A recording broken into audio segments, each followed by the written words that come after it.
don't, if you don't follow them, if you reject them, you break them, you break your vows. The other 16 are harder to break. You have to have 4 things which are present, right? So, first thing is you have to be willing to do it again, right? It's like, you know, if the first vow,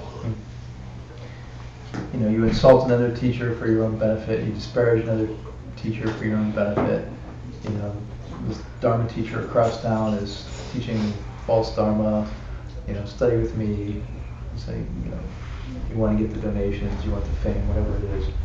And, you know, so you have to be willing to do it again. You know, if I criticize this Dharma teacher across town,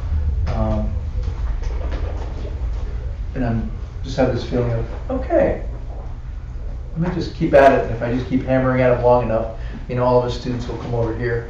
And so there's a willingness to continue to do it, right? A willingness to do it again, right? I'm glad to do it again, right? No problem. Let's just keep at it, all right? You know, what if I disparage the Dharma teacher across town for my own benefit, and then, you know, a day later or a week later, I feel like, well, that really wasn't a very smart idea, you know? Shouldn't have done that. So then I don't break that. I don't commit that offense, right? And that chain is not present. Okay. So the second one is to not have any shame or consideration about doing it, which is basically not caring about what other people think, and not having any feeling in myself where I have any sense of regret. Right? I don't have any conscience issues. Right? It doesn't bother my conscience at all that I was disparaging that person. Right? Which means if you do it, you don't get that chain. Yeah, if you have some sense, some feeling of, you know, that's not the kind of person I want to be, or, geez, other people might think badly of me, right?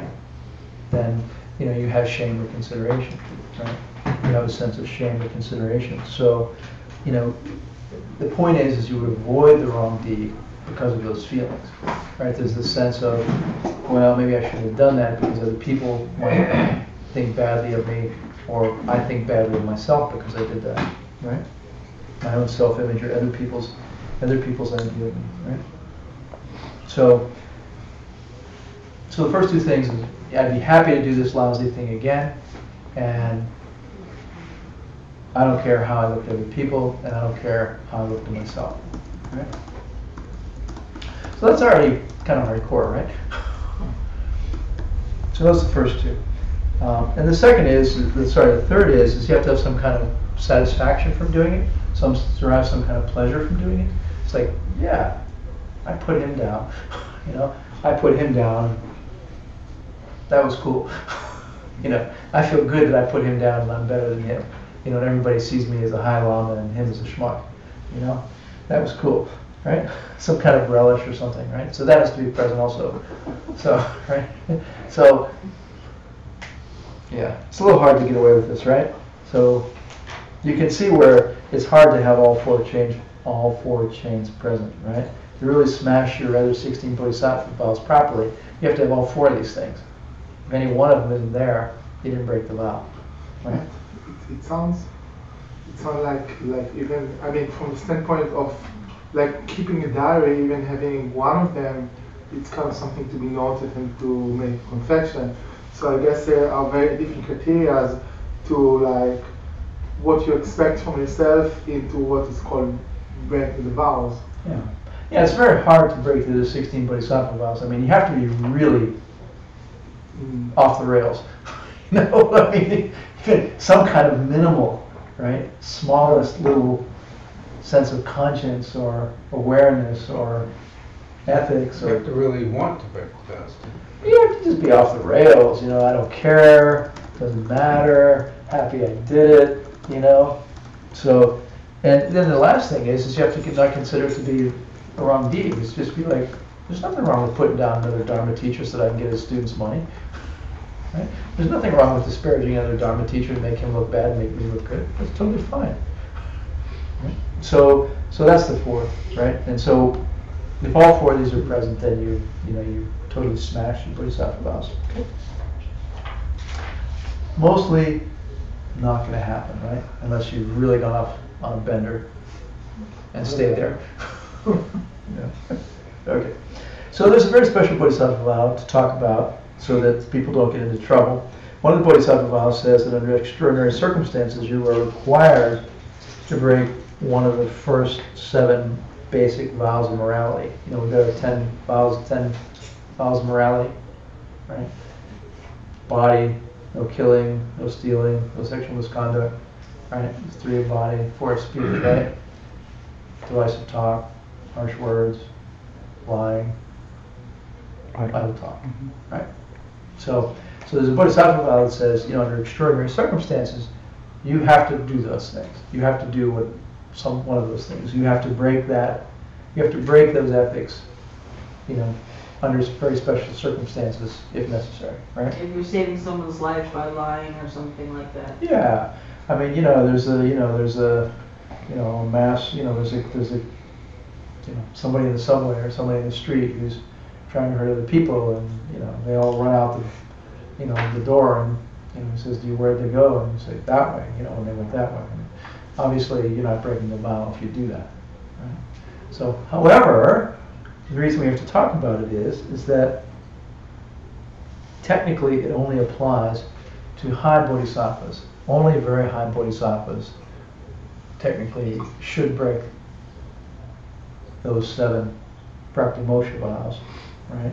And if you haven't attained a high spiritual level or been a bodhisattva for thousands of years, you shouldn't contemplate breaking them, because more likely than not you just get into trouble.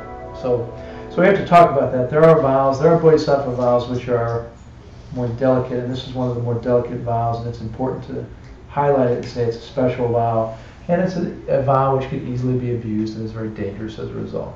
So when you say, I'm a bodhisattva, therefore I can commit sexual misconduct, you know, or drink as much as I want, or whatever. I mean, that's absolutely not the point. Okay? Meant for people who are very advanced in their practice and who can do extraordinary things. Why can't you break the last 3 of the praktimoksha vows? Yeah, they're mental, right? I mean, when are you ever justified in violating your virtuous mental positioning? Right. I mean, you know, if the basis of being a spiritual practitioner is to have a virtuous mind, how could you ever say that there's a reason to not have a virtuous mind?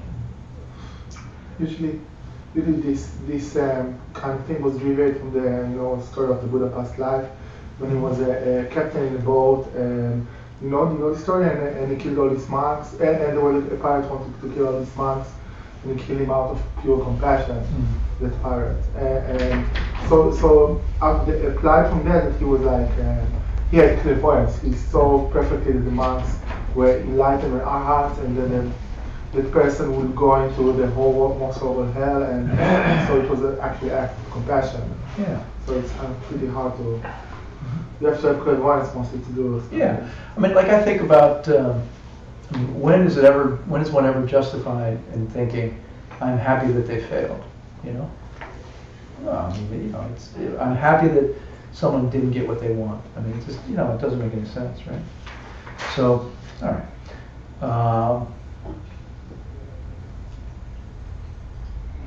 So there's another special vow, which is called the practice of the 4 points of virtue, which is a very beautiful vow, right? And these are I think if we have time. Just to answer what you just said, wouldn't it be a bodhisattva activity to be happy that someone like Hitler didn't get to do what he wanted? Sure. Yeah, I mean, yeah. Obviously. I mean, you can say, if someone wants to kill another person and they failed, and you're like, be happy that they failed. Yeah. And you could say, well, they thought they would be happy that if they thought that if they killed that person, it would make them happy, right? Yeah. And they failed.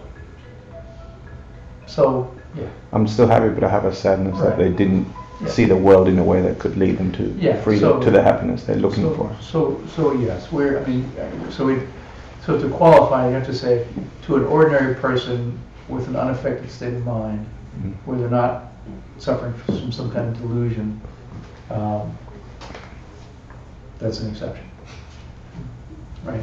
For an ordinary person, in an ordinary circumstance, someone says, I want a raise and I'll be happy, or I want a promotion, or I want a partner, or a date, or a car, or a house, or new clothes, or all the ordinary things that people think will make them happy, right? And then, they don't get the raise and they're unhappy. So we're talking just sort of ordinary life, in that regard. But yes, absolutely, ethics apply completely. Okay, so there's the 4 points of the practice of virtue, which are in the vows, which are basically, in our normal life, if someone yells at us, we yell back, right? And so these are 4 ways of behaving which are virtuous. And the first is when someone yells at you, you don't yell back. And it's our natural reflexive response, right? So it's actually a nice vow. It's nice that they spell them out. And so the second is when someone gets angry at you and puts you down, you don't respond in kind. And so these are practices of virtue, right? You're restraining yourself from responding in kind to negativity, right? Someone treats you badly and engages you in directs negativity at you, and you don't give them the same negativity back, right? Okay. Someone hits you, you don't respond in kind, is the third, and someone criticizes you and points out your faults, and you don't respond in kind. Those are, if you do that, those are the 4 points of the practice of virtue. Why is it virtuous? Because you understand the laws of karma, right? I mean, why is it a virtue not to put someone down after they put you down? Because you just create that same result for yourself in the future, right? I mean, the natural human thought process is, I'm justified in doing the same thing back to them. I mean, that's how we are raised, and that's how we go through life. If someone disses me or says something bad to me, I'm justified in dishing it right back to them in just the same way, right? In fact, that's not how a bodhisattva lives, right? A bodhisattva, as we said before, is living from a place of, I'm sorry that this negativity is ripening upon me from my past deeds, my past karma, and it's unpleasant and it's painful, and now how can I do something to help this person move towards their ultimate happiness in their life, even though they're yelling at me, right? So this is why it's a practice of virtue, because it requires this sort of deep understanding of where things are coming from, and some kind of real restraint on our part. I mean, you're in a relationship and your partner tells you that you're an idiot, or or you did something wrong, or criticizes you for the umpteenth time, right? And it's very hard not to get pissed off, when your partner criticizes you in the same way for the umpteenth time, right? And that's the practice of virtue, and it's just practicing over and over and over again. Okay.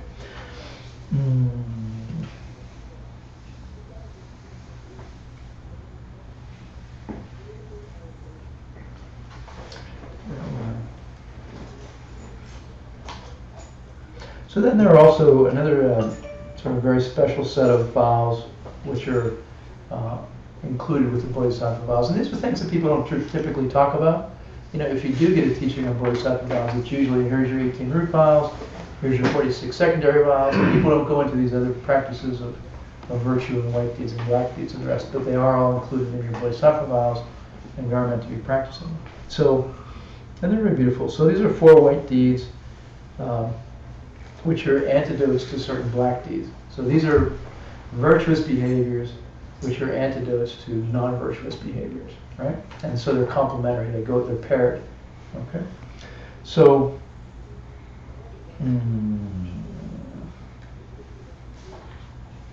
okay, so the first is to never speak a lie to another person, even in jest, right? And this is hard because, a lot of jokes, are sort of wrapped up with some kind of deception.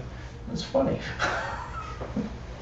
So, why? I mean, why bother, right? This is bless you. And this is an antidote to what's considered a black deed, which is to intentionally deceive your teacher or a similar person. So it's a great non-virtue to ever deceive one's spiritual teacher, right? like, in any way, misleading, withholding, whatever. And so, what is the antidote to that? Always be completely honest, right? Okay.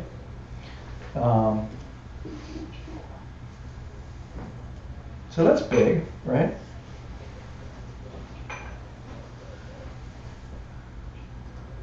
The second is to bring other people, the second white deed is to bring other people to strive for bodhicitta, total enlightenment, right? And this is the antidote to causing someone to, the negativity of causing someone to regret their virtue. And it's very, it's not uncommon in our society, in our life, to have people who put down those who are doing good, and scoff at those who are doing good. It's like when I saw the Dalai Lama speak, there was a whole bunch of people protesting the Dalai Lama. Yeah. I mean, it made me cry. Yeah, or people are saying, you're goody two-shoes, you're wasting your time on that, or, why do you care, or, your time would be better served doing this instead, you should be off, making money, or you should be off, whatever. And it's actually a great negativity to discourage someone from pursuing virtues, right? And so the antidote to that negativity is to encourage people to bodhisattva activity. Okay. The antidote to regretting someone, the antidote to causing someone to regret their virtue, right? So that's really kind of the worst black deed that you can do. I mean, if you think about it, it's really destroying virtue in the world and undermining virtue in the world actively. It's like there are people who are making efforts to go out and create virtue and be virtuous in the world, and you're attacking that, and trying to remove that from the world. You're trying to eliminate virtue from the world and remove virtue from the world, right? It's a very heavy black deed. And then the next one, the fourth one. What was the second? That was the second one. Sorry, that was the second one. Yeah. So, right, you did too. Yeah, no, I'm the third. So then this is the third one, and this is actually, I think, a really very important. I call it a transitional bodhisattva vow. It's kind of it's really a kind of a tantric vow. It's sort of bodhisattva vow. It's a tantric vow hidden in the bodhisattva vows. It's sort of it's a plant to sort of bridge your next set of, to bridge you and to lead you over into your next set of vows. And so it's actually to see, to think of everyone that you meet as an enlightened being already, to see, says to see every person that you encounter as absolutely pure, to see every being as a teacher. The vow says to see every being you meet as a teacher, and everything that you meet. Even if someone hurts you, you can't curse them. Correct. That would be the 4 points of practicing virtue, wouldn't it? Yeah, I guess. Not responding in kind. We just covered those. That's a special one. That's like an added thing. That's like in another group, right? Thinking all every teachers. It's like kind of in a way a bonus vow. It's not. You are not committed to do it all the time. It's just something. That Bonus vows? Bonus vows. Bonus vow. Bonus vows. Bonus vows, Yeah. In a way, right? I mean, it's a special position there without. I think Geshe-la taught us the etceteras or something. Yeah. Well, I mean, yeah. Again, it goes back to the same thing. This is a training of your mind in virtue, right? So everything's a bonus that trains your mind in virtue. So, yeah. So they're the sort of the etceteras, or the additions, which are not listed in the 18 root 46 secondary, but are also part of that group. So, so this idea of seeing everyone as the teacher with a capital T, right? Everyone you meet is a holy being. Everyone that you meet is a teacher, right? And it doesn't just say everyone, it says everyone and everything. Every person or thing that you encounter, to think of it as absolutely pure, right? Conceive of every living being as a teacher themselves, right? So, is it true? Does it say everything too? Yeah, is it true? I mean, is it true that every living being is an enlightened being, or is a teacher? It might be. Are you asking nominally or ultimately? Because We don't know. everybody have projections, so why not? It's just. If things are empty of self-existence, they have no base reality, right?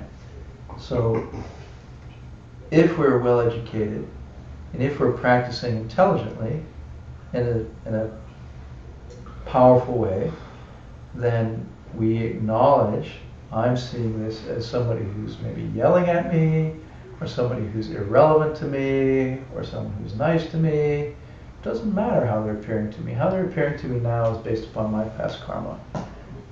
They're an empty object. They're empty of any reality from their own side. Okay? I must treat them as a holy being. I must think of them as a teacher. They don't have a base reality. They're not anything from their own side.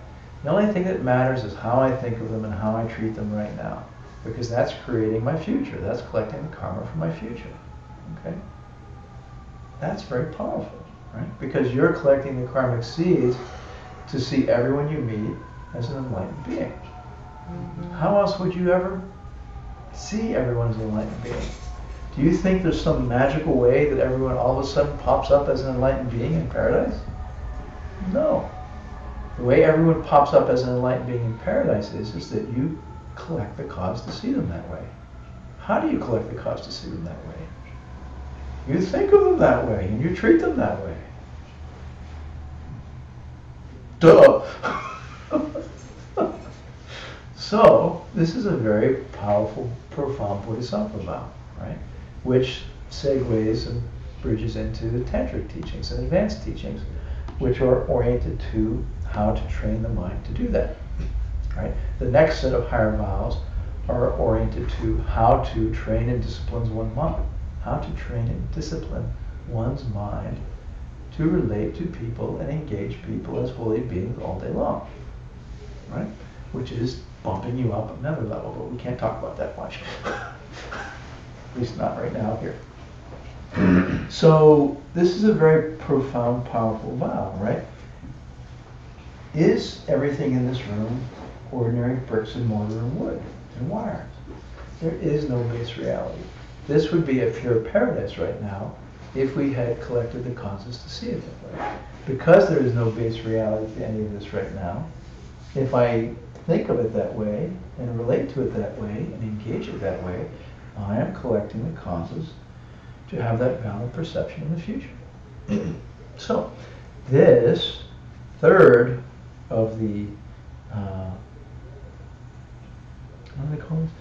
No, these are not the black. This is the White deeds. These are black. Yeah, these are the black and white deeds. So this is the third of the black and white deeds, right? This is the white deed, which is to see everyone and everything as totally pure as the teacher and as holy, right? Is the antidote to saying something to a bodhisattva out of anger, saying something unpleasant to a bodhisattva out of anger, right? Who's a bodhisattva? We don't know. No base reality. We don't know. Unless you can read somebody's mind, you don't know who's who and what's what, right? I mean, anybody could be anything, right? So it cuts both ways, right? This idea cuts both ways, and this principle cuts both ways, which is also why Tantra is a powerful, dangerous path. Also why what? Why Tantra and Tantric practice is a powerfully dangerous practice. If you do it and you don't keep your vows?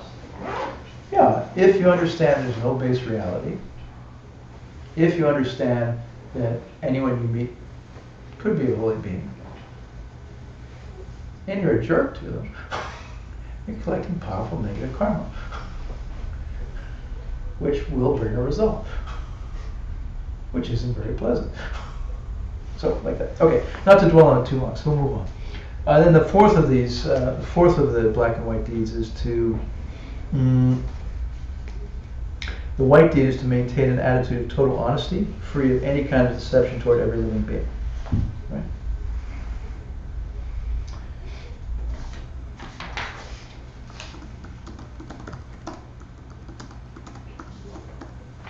What's the difference between this one and number one? So number one was to never speak a lie to any living being in jest, even in jest, right? So, and that's the antidote to intentionally deceiving your Lama or any other holy being, right? So this one is the antidote for acting in a devious way with anyone without a sense of personal responsibility for their enlightenment. And we have to talk about that, right? So we have to talk about what they mean when they say acting in a devious way with anyone, right? So there's a very specific meaning when they talk about acting in a devious way. And it relates to what I was saying before, right?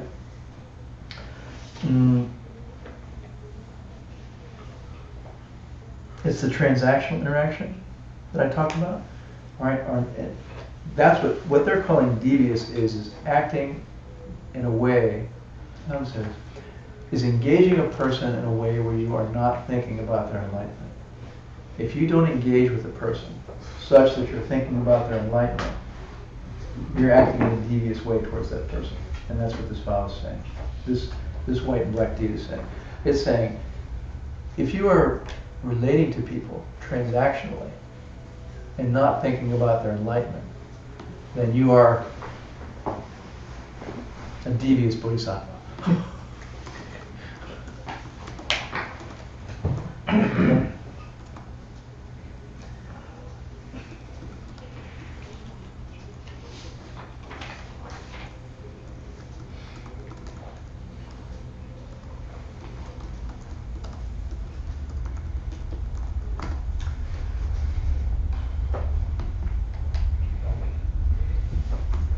I know it's a bit kind of funny, but I mean not funny, but like when you see in the world like and things like ISIS, for example, people who really like killing and destroying stuff and disrespect, treating them as your teacher or as bodhisattvas.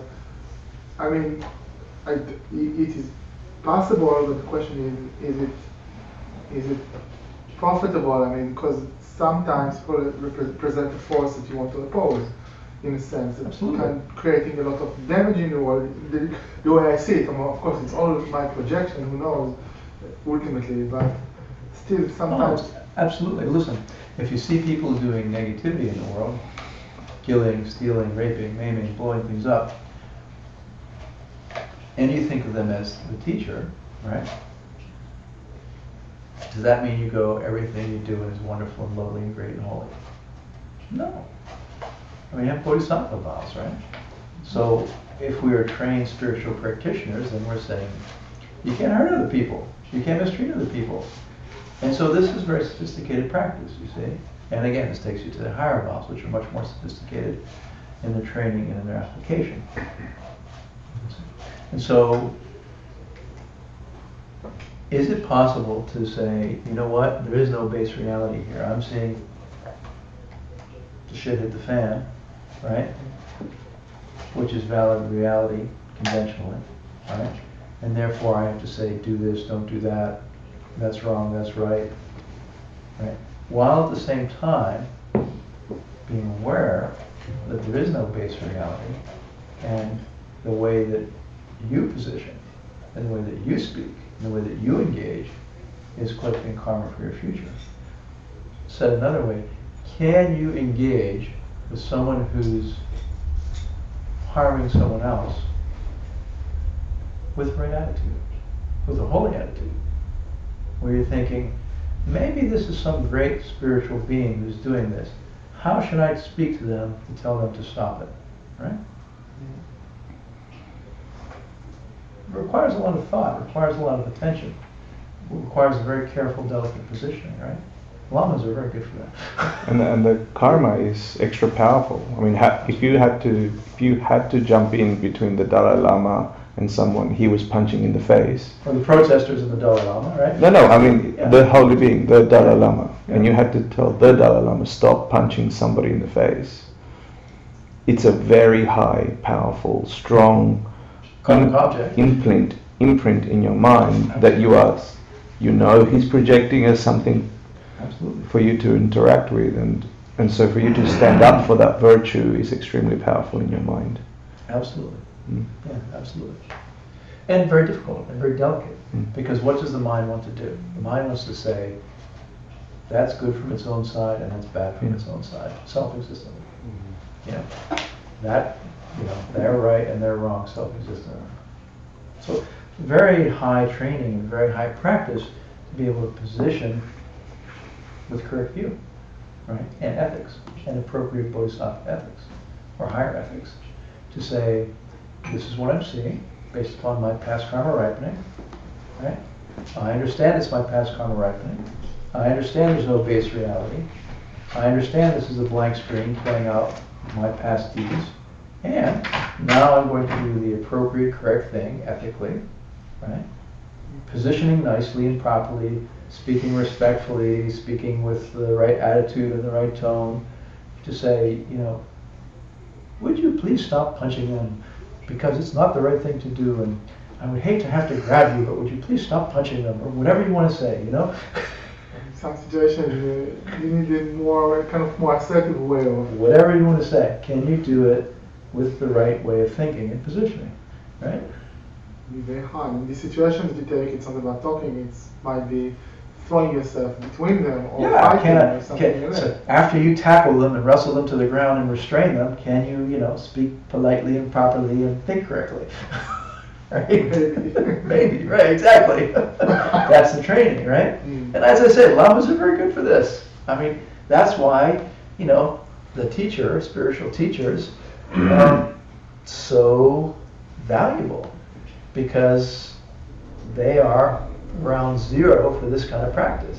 You know, you get around a Lama and, you know, you do your self-existent holy projection thing, and then, you know, they do their self-existent misbehaving thing, and then you have to deal with your mind and engage them and speak with them and interact with them around it. And it's a great training and a great challenge, and, you know, hopefully, you know, one progresses in one's view as a result.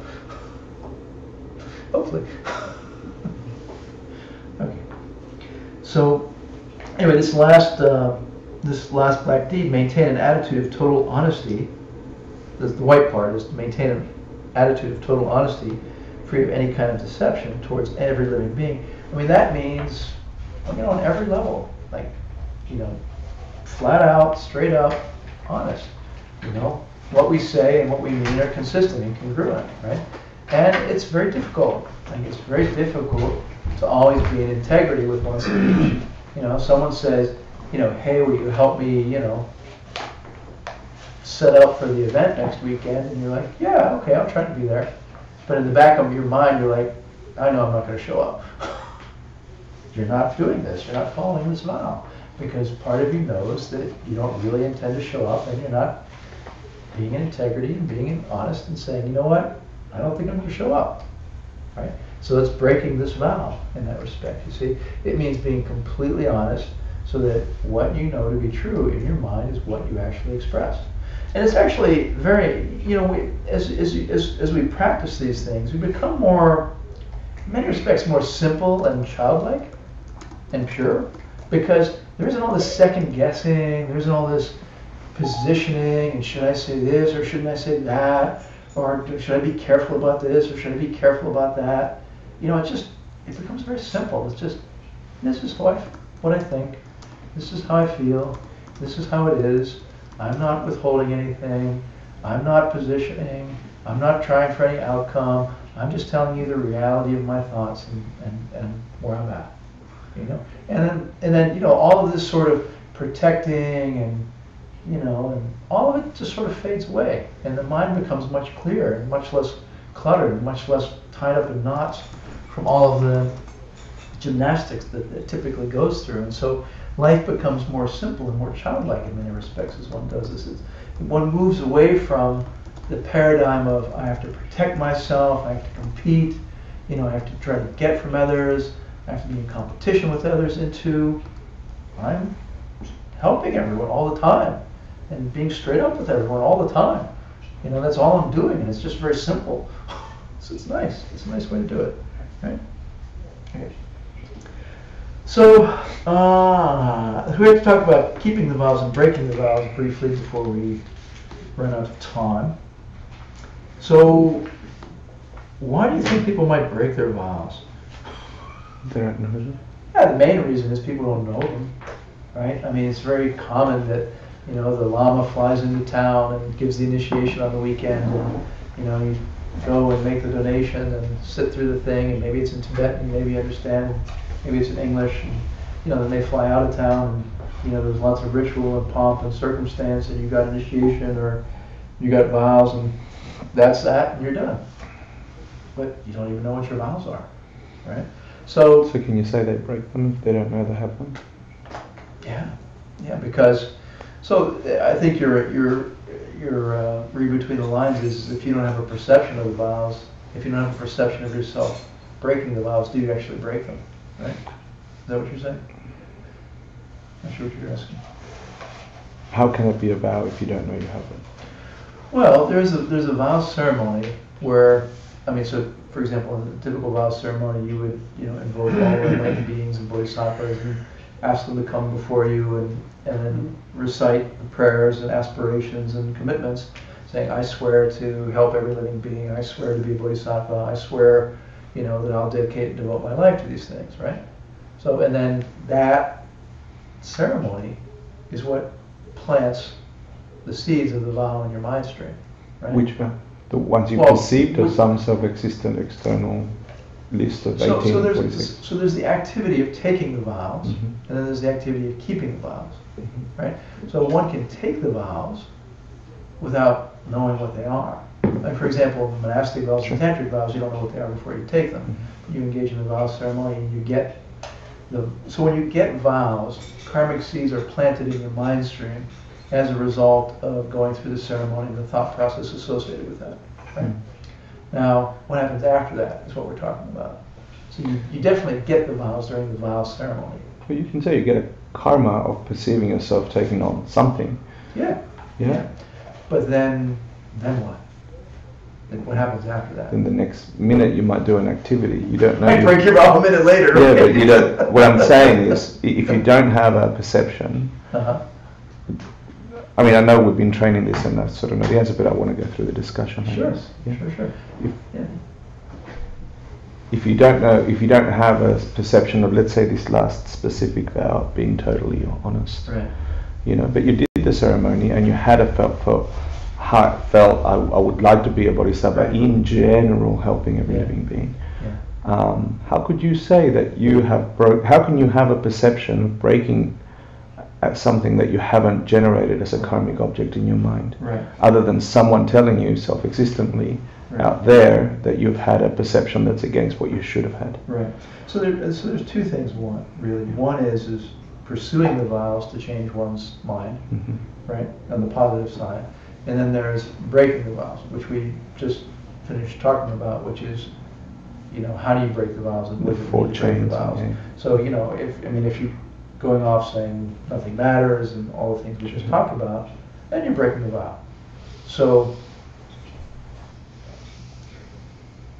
do you have to know? Let's say you didn't know the vow about giving up bodhicitta, Mhm. right? And let's say you went off and were just like, yeah, you know, I'm not going to help living beings. I don't care about that stuff. You know, would you break the vow?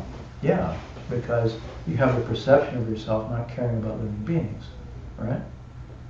So I would say, and just for me, the way I think about it, I would say that the thought process of I don't care about living beings and I'm not going to do that stuff breaks the vow, because I perceive myself swearing to all the Buddhas and Bodhisattvas I was going to care about all living beings. Absolutely, So- yeah. so- For that one, because it relates to the general aspect of the vow, but the specific one, the etc. of being totally Yeah, honest. so then if you go into the four, then you go to the 4 chains, Mhm. right? And are the 4 chains present? You know, am I happy that I did it? You know, Mhm. do I not care that anyone else's view or my own view of the thing? Right? I would say that those thought processes would cause the mind to basically not be a bodhisattva's mind, and therefore, Mhm. same idea. You lose your bodhisattva vow. Mhm. So, you know, I would say, I mean, I guess what I would say is that, I mean, just to address it generally, Mhm. because you can say, look, if you don't know your 46 vows, right, And so I didn't know I violated secondary vow 45. Okay. I would postulate personally that if I engage in any negativity, where it's like, I'm glad I did that negativity, and I don't care about anybody, and I don't care what anybody thinks about me, and I'd be happy to do that negativity again, and yada, yada, yada. Break any bodhisattva vow. Because, you know, again, you're sworn in the bodhisattva vow ceremony that you're going to care about every living being, you're going to, you know, help every living being, you know, end all their suffering, and help every living being reach ultimate happiness. And then here you are, having obviously been aware of the words you said during the bodhisattva vow ceremony. Then here you are doing 180 degrees saying, I don't give a squat about anybody, and I'm not going to help anybody, and you know, all that. So that's how I would frame it for myself, is that because the four chains apply to all of those vows, and even if you don't know the vows, that thought process and that rejection of bodhicitta, bodhisattva activity would break the vows universally. Almost. Okay. But you don't have a perception of vow number 46 is this, that, and the other, and you don't know that. Well, you didn't know you were generating that as a virtue. That's what I'm saying. And so how would you know you've edged against that as a virtue is what I was specifically saying. You didn't know you were engaging in that virtue, and therefore how do you know that you didn't? So what was the follow-on? You didn't know. Yeah. So, I mean, here, so let's just... Yeah, about 45 or whatever it is, the one about being, the etc. being completely honest. So you didn't know that you were supposed to do that, and therefore, and so then you screwed it up, and then what's the question? Well, we're talking about that one in specific. If we didn't do that, then we're breaking that vow, right? So yeah, so let's just take that white D, for example. You know, you're supposed to be completely honest all the time with everybody, right? Yeah. And you don't know that vow, and you don't do it, and you're telling half-truths or withholding or whatever. So then what will be the question? I would say, Other than a normal misdeed, why would that pop up in your mind as I've just broken a bodhisattva activity? It wouldn't. You wouldn't think I broke a bodhisattva vow because you don't even know it's a vow. Okay. Yeah. So you don't have the awareness that it's a vow, and you don't have the awareness that you broke a vow. So all these people that are walking around with bodhisattva vows that they don't know. They're oblivious. Yeah. And it's not working. Sure. And they're not getting results. So, I mean, so you could say, I mean, I think what you're saying is, if I understand you, what you're saying is, to some degree, perhaps it's a semantic exercise. If you don't know the vow and you don't know you broke the vow. Yeah, you could just be doing the best intention, bells and whistles ceremony. Yeah. And about that, actually, I don't know, at least Lama Dvar said that this is why you shouldn't take any initiations of vows that you don't know what they are, because still there is subtle imprint in your mind that once you break it, even if you don't even know about it, it creates certain negativity. So it's kind of still doing something there. And I think that's what I'm saying. How can it cause a negativity if you didn't intentionally do it, didn't know it was a negativity? You could then reframe your whole history and go, oh, all those years I did it wrong. You know, that's not very nice. And I'm not sure I caught your whole question because I was only half listening. But were you saying that? Did you ask the question? If you don't know it's a negativity, how do you collect a negativity? Is that what the question is? He was saying that Lama Devora advised that not to take vows, because if you do take them and you don't know what they are, if you act against that vow, you've broken the vow and collected a negativity. It might be something very subtle, but somewhere in your subconscious that know everything in a way, and you still know that you got vows, and there is some level of imprint there that otherwise that still kind of. But generally, I agree, but I was being specific. Well, you know, I mean, so if you think about the full Bodhisattva vow course, you know, when they talk about breaking the vows, there's a lesser instance of breaking the vow, there's a medium instance of breaking the vow, there's a major instance of breaking the vow. So, just to speak in general terms about it, how much negativity is collected? A little or a lot or a medium. Yeah. So, you know, and it goes back to karma, right? If you don't have a perception of stepping on the bug, and you killed it, is that a heavy karma or is that a light karma? It's a lighter karma. And so the same is true of these sorts of things too. The perceptual component is a major component of it, right? And then you get into that big debate of, if you're not perceiving something, and you're doing it, are you collecting your karma? And it's a subtle debate which goes back to the karma course. Mm-hmm. So I I guess that's what I was you're trying to talking play with. Yeah, I didn't mean to derail. And the law school said that it is something in your aura change when you get vows and stuff. Well, that's mind only, but yeah. Yes, just this is saying the lower school. So, Yeah. What I'm concerned is the situation in which you don't really know what is right to do. I was in a situation. I was sitting in a dinner table with people, and for example, they did this lechaim that it's kind of more Israeli Jewish kind of thing. Mm-hmm. I don't know. All the Arab will die, something idiotic like that. And I was in a situation I really was not sympathizing with that. It looked to me very bad, but I didn't know if I say it, would it open their mind to understand? I would talk from their worldview, but still, would they take it and say, wow, you're all right? Or would they reject it more, and it create a conflict, and then they generate much more karma? And in many times, we simply don't know what is right to do. Yeah, life is full of those circumstances where there are difficult decisions to make about skillful means, right? Somebody says, death to the other two, may they all suffer and burn. What's the appropriate response and how to I mean, certainly at the very least, it's important to think a correct, positive, virtuous thought in one's own mind. Even to just think, may they all have every happiness. Maybe it's appropriate to say, maybe it isn't appropriate to say. I mean, it could be any number of things that's appropriate, and you just, instance by instance, you got to judge it to the best of your ability. You could just make the prayer, may these people, change their view, to achieve bodhicitta. I mean, so it's all about what we're doing with our mind and the efforts we're making with our mind in a given situation. So like that. But I think, Hector, the way I would perhaps frame your question, to try to answer your question is,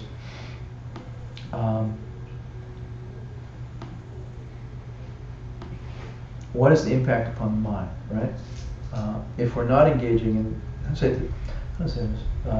we take bodhisattva vows or any vows because we want to train our mind to become more virtuous, right?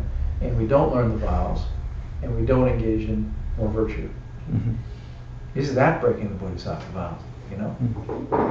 I mean, so I think if you just, for me, if I approach it at a conceptual level and say, I promised I was going to become a bodhisattva, and here I am doing zero, not making any efforts, not learning the vows, not trying to change my behavior. Do I still have the vows? Yeah.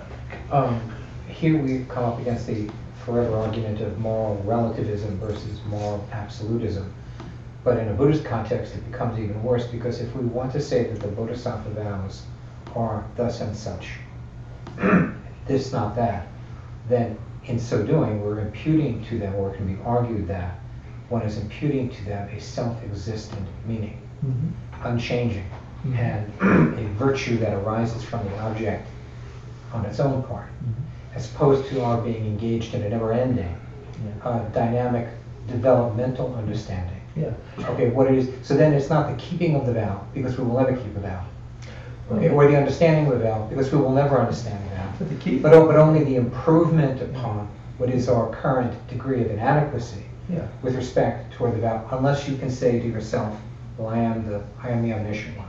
Yeah. Well, the key there, I think the key there is the comment, the phrase you inserted, which is, the vows have meaning from their own side, they're self-existent from their own side, something like that. The point is not what the vows are doing from their side, the point is what I'm doing from my side. Right? The point is what I'm doing with my mind to make my mind more virtuous. Yeah, but in this doctrinal version, okay, of what it is to relate to the vow, we're imputing, or it imputes to itself, okay, the presence, that it contains a full and final virtue, which is there to be discovered, or there to be missed on the part of the practitioner. I think that's what I mean by it portrays itself as having a self-existent moral I see. I think it's, content, absolutely. yeah, I think I see what you're saying, which is like there's the 10 Commandments and they are absolute, and Right. thou shalt and thou shalt not, and it's the golden rule and nothing else is okay. Yeah. But from our side, I'm not saying that. What I'm saying is this is a basis to train the mind in virtue, right? These are instructions, these are guides, these are insights into how to think and live to become a virtuous holy being, right? Yeah, but that brings us into conflict with the notion that we can either be keeping a vow or breaking a vow. If we view the relationship to the vow as being dynamic and changing, well, I'm always breaking the vow, and I'm always repairing the vow, or at least I can argue that I am, as long as I'm improving my understanding and practice of it. But I can never say, truthfully, that I'm keeping the vow. Well, that would Period. be Period. yeah. Full stop. Well, that would be rather absolute, wouldn't it? To say I'm that's perfectly pure in my vow keeping. But that's how it gives itself out to the public. You Yeah. can keep it or We you can break it. select the doctrine that we follow. Sorry? So we select the doctrine that we follow. So in a way, it's not the doctrine giving us an absolutist way of perceiving morality. It's us imputing that to the thing which we've selected in order to create our own morality. Well, you can read it that way, okay, or you can read it in the way that it denotatively portrays itself, which is to say that there is a vow, it is this and not that. But it And you doesn't can portray you can itself keep it or because you it can has break a it, but nature. those are your only choices. I would say what you say is like a big question. Like in Greek philosophy, for example, we have this physis and physis and nomos, like the law of the gods and the law of man, and different between them. And then they kind of get into conclusions that there is like an absolute kind of morality and a relative morality. But I think, and this is also in Judaism in a way. But I think here, because why do you take the vows? Why to take all these vows? The idea is that it allows us to accumulate much more merit. Because if I'm not just didn't give one, I don't know, I just didn't steal when I saw this open shop, and I hold myself because I really want to take this TV when somebody break it, in a riot, and I didn't do it, so I create the merit of protecting, not stealing in a way. But when I'm taking the vow, all the time I accumulate this thing of not stealing. So the ultimate idea, the way I see it here, is that you can constantly accumulate the merit of doing a specific action by holding that vow. So it's like running all the time. So ultimately, I think that there is not even to think about it as relative or as absolute, but to see it as a meaningful skill to generate huge karma. This is the way I see it. So it has to be subjective. So, It has to be subjective. Yes. That's not what it so That's not what it says of itself. It doesn't So- say it's subjective and you can, feed me through your personal view, and your version of the subjective vow is just as good as her version of the subjective vow. It says this is the vow, keep it or break it. What imprint that it makes in your mind, this is what I would think. You just make really good imprints that will manifest as an amazing world, or doesn't, it's not making it amazing imprint. That's the way I see it. Also Would it about- take into being Buddha? Sorry. Oh, sorry. I was just gonna say, like, if you look at the vows in the context of Buddhism, though, like, the whole point is subjectivity. So, It like, is? well, I think so. So, like, your perception of the vow is what it is ultimately, right? But then why doesn't it declare itself that way? Why doesn't it say Because I have anything of declare relativistic itself. value? What?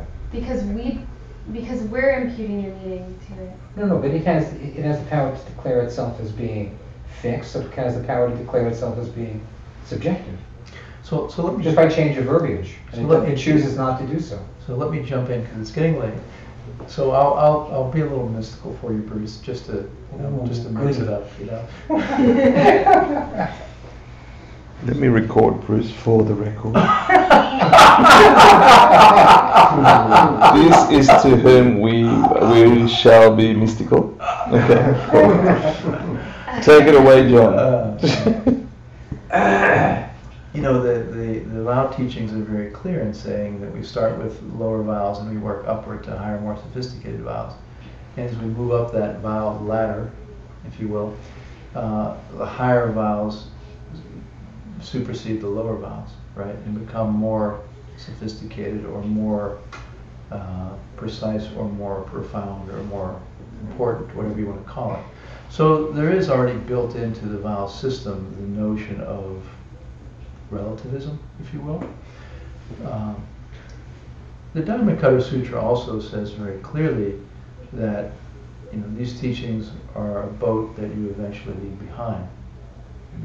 The vows and the teaching system are meant to bring one to insights and realizations as to how things truly work through direct realization. Right? And so it's a system to bring one to direct experience and direct realization into higher reality, right? Karma and emptiness. And so, as a system, it functions, right? Though it's not self-existent, right? It goes back to the conversation, the question that David raised earlier, which is, what about every letter? What about every word?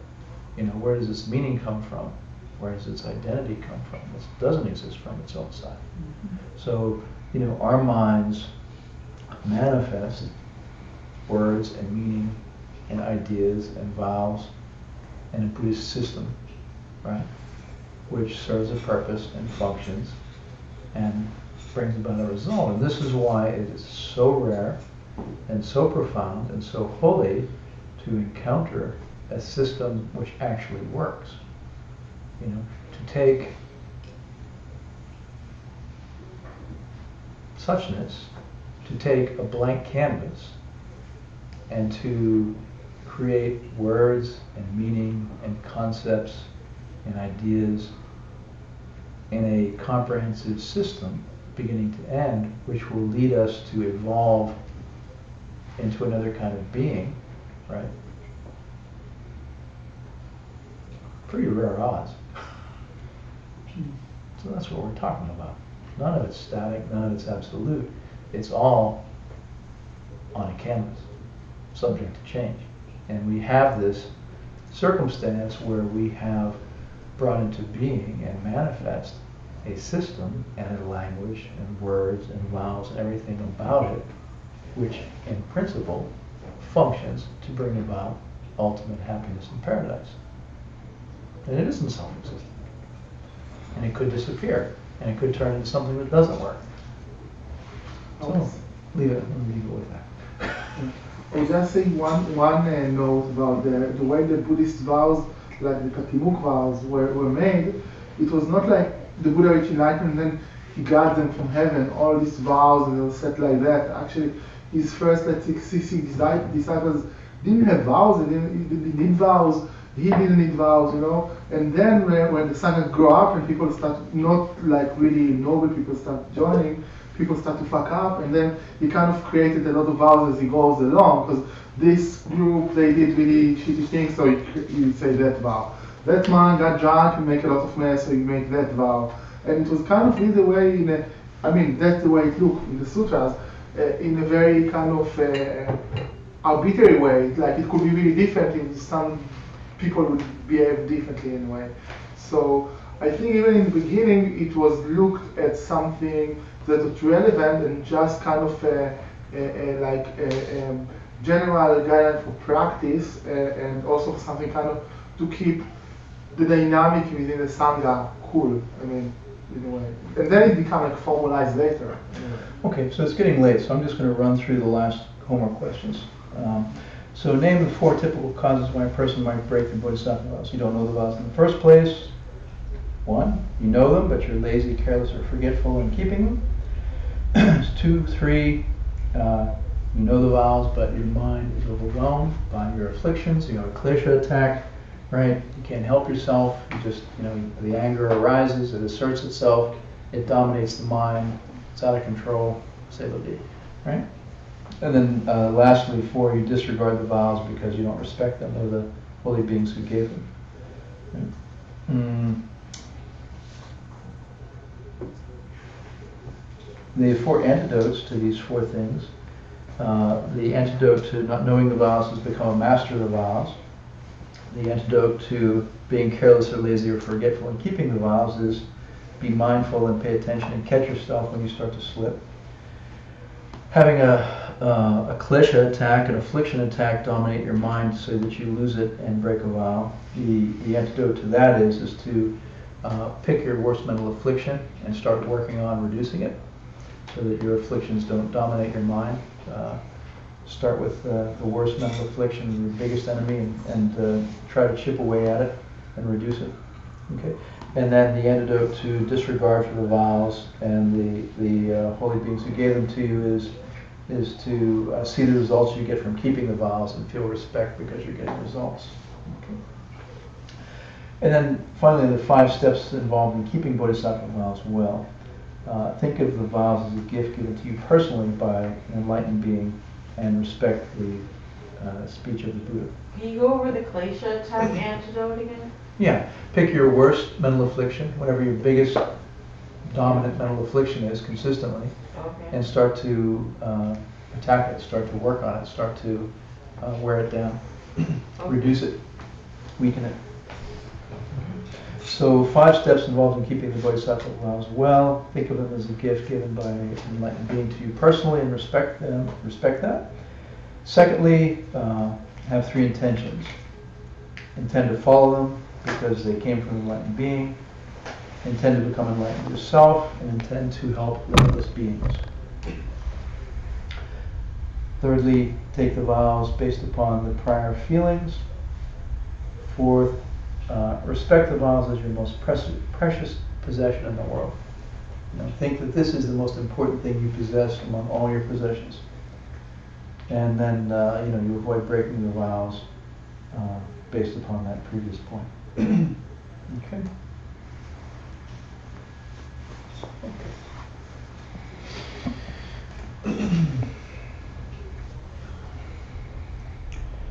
Sajiya Bhavir Jishin Metobram Nriyav Shin Yindegam Padi Sangre Shindu Amite Vivargi Drobin Namda Shinla Chiparsho Hidam Guru Ratna Mandalakam Ninyatayami Gawadi Beokun Sunam Yeshe Zokzokshin Sunam Yeshe Legend Way Dampa Kuni Tobar Show. By the power of our virtue this evening, by the power of this class and our discussion, may we quickly become masters of the vows, living and keeping every virtue perfectly, ending all suffering in our mind stream and that of every other living being quickly in this very life.